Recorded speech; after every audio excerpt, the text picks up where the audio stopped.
It's the High School Sports Page, brought to you by the Burns Insurance Group. We're glad to have you with us this evening. Our final look at the polls tonight will be Division II.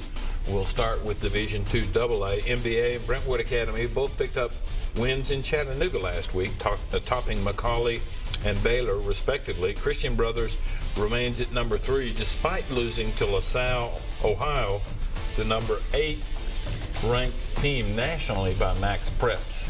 Yeah, no harm in losing to that team for sure. Division II AA Mid-State, I've got Brentwood Academy and also MBA, the same place, 1 and 2. Baylor stays at number 3 after a hard-fought loss to Brentwood Academy. In Division II Single A, BGA and Webb didn't let me down. Both picked up quality wins last week. Lausanne, however, lost its first game of the season.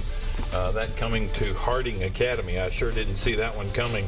As a result, undefeated Franklin Road Academy from right here in Nashville moves into the number 3 spot behind Webb, a team I had at number 3 last week.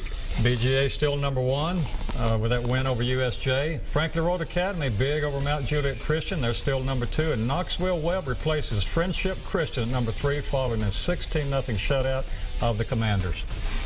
And we welcome back a familiar face and name to our final segment, Lisa Sheehan Smith, a nutritionist instructor at MTSU for the last several years. We'll just leave it at that. Nice to have you back, Lisa. We missed you last week, and I missed you. Terry missed the chocolate milk. Well, I'm here and the chocolate milk. We've got them both, right? There you go. There you go. That's right. What are you going to tell us tonight about nutrition and high school football?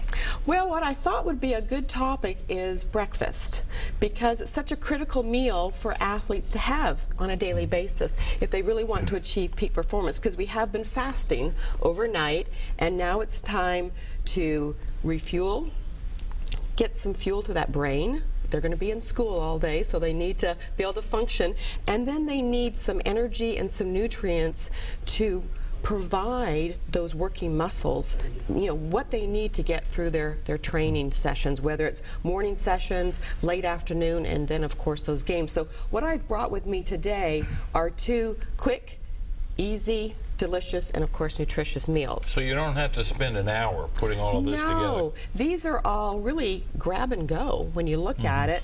I've started off here with, I like 3 food groups in my breakfast. So I've started off with a nice lean source of protein, a glass of low-fat milk. I've combined with that a peanut butter sandwich, and I like to make my sandwiches with whole grain bread and natural peanut butter, and then I've put a banana with it. And of course some people like to slice their banana on that sandwich. Absolutely. I've been doing that for decades. There you go. And that's easy to do, isn't it? Well, now if your bananas get too ripe and you don't want to eat them, mash them up and make this really good banana. It's a buttermilk banana recipe. So the buttermilk and the ripe bananas really give you a nice moist banana, and I can tell I'm getting you hungry, aren't I? Yes, indeed. And then I've combined that again with 2 more food groups. So we've got our fruit, I've got some berries, and I've got some low-fat Greek yogurt. So again, nice and easy, eat on the run, but we've got all the nutrients that we need. And that's just key. It's key for that athlete. Rich source of protein, nutrient-dense carbohydrates, calcium, vitamin D, potassium. What more could the body want? And in this quick, got to have it now, got to be on the run kind of thing generation, that's what it's all about too. It's perfect, yes. And something to consider, if an athlete is going to be training in the morning, sometimes they don't like a lot of food on their stomach. So what I suggest is maybe just have the milk and the banana, and then right after they finish eating, excuse me, not eating, right after they finish exercising, go ahead and refuel with that chocolate milk, because then they will get more carbohydrate, they'll get the protein, they'll get the calcium, the D, and they'll get the fluid to rehydrate their bodies. Hopefully if they get this message week after week after week, and you're going to be with us for a couple of weeks more. Yeah, I'll be here next week. Talk about some eating on the go, eating on the run when you're trying to play those games away from home. Awesome, awesome. Maybe we'll get you to bring one of your students from middle and see if they're learning anything in the classroom. That might be a good idea. Okay. Right. Lisa Sheehan Smith, glad to have you with us, Lisa. Thank you. We'll see you again next week. Sounds great. Some great high school football action across the state this coming Friday as we celebrate week 6 of an 11-week season, and Terry's going to tell you about a handful of games right here in the Mid-State that you might want to consider. Yeah, we got 6, Murphy. First of all, Blackman at Cookeville. Cookeville's Cavaliers undefeated. Blackman trying to bounce back from that big loss last week against Oakland. It's a big regional game. We'll see what happens. Another big one, Henry County at Clarksville. The Wildcats 5-0, and they won last week over Rossview. Henry County, and the winner of this game will be still undefeated in the region. It's a big game. Both teams with neither team with a loss so far in the region.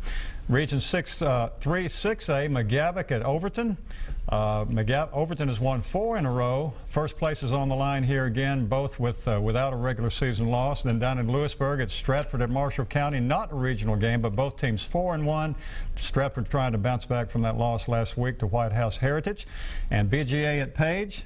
BGA 4-0 and Page 4-1. 2 good quarterbacks, Bethard and Magochi going at it, and then FRA at Friendship Christian. FRA 5-0, averaging 43 points a game. Should be a good football game. Pretty good games there. Everything from small schools to large schools. Some pretty good games in East Tennessee too. Marion County at Boyd Buchanan. Boyd survived a really tough test last week, beating a very good Tyner Academy team who was also undefeated. Marion County 5-0, Boyd is 4-0, and they're both 2-0 in Region 4. Anderson County and Clinton, they both have the same zip code. Cloudland and Hampton, an interesting game because Hampton coach Mike Lunsford, who resides in North Carolina, was once the head coach at Cloudland. He drives right past Cloudland High School every day on his way to Hampton. Oak Ridge at Sevier County, 2 really good 5A football teams that may see each other in the playoffs. If they do, however, it will not be until the semifinals because Sevier County's in Region 1 and Oak Ridge is in Region 3. Out west, Haywood at Crockett County. Both teams sport a 3-1 overall record and both have 1 loss in the region. The loser of this one still has a chance for postseason play but may wind up playing on the road. Dyersburg at Jackson Southside. Southside was 1-9 last year, 1-9. The Hawks are 5-0 right now under first-year coach Brian Moore. This young guy has really done a great job over there. Dyersburg finished 9-3 last year, but Coach Bart Stowe's Trojans are 2-3 right now. By the way, Terry, Coach Stowe and Oakland's Kevin Creasy are first cousins. Their mothers are sisters. And then finally, Cordova at Germantown. Cordova 5-0 right now is the favorite. Anthony Jones Jr. in his second or third year at that position at Cordova, really doing a great job over there. But upstart Germantown is just 1 win away from equaling last year's 4-win season. This one could be real close, or it could be a runaway. Yeah, can't remember the last time Cordova was 5-0.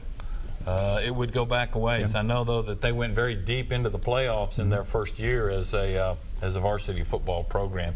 That's going to do it for tonight's show. Get out and watch a high school football game on Friday. The kids deserve your support, and I'll guarantee you'll have a great time. We'll see you next week.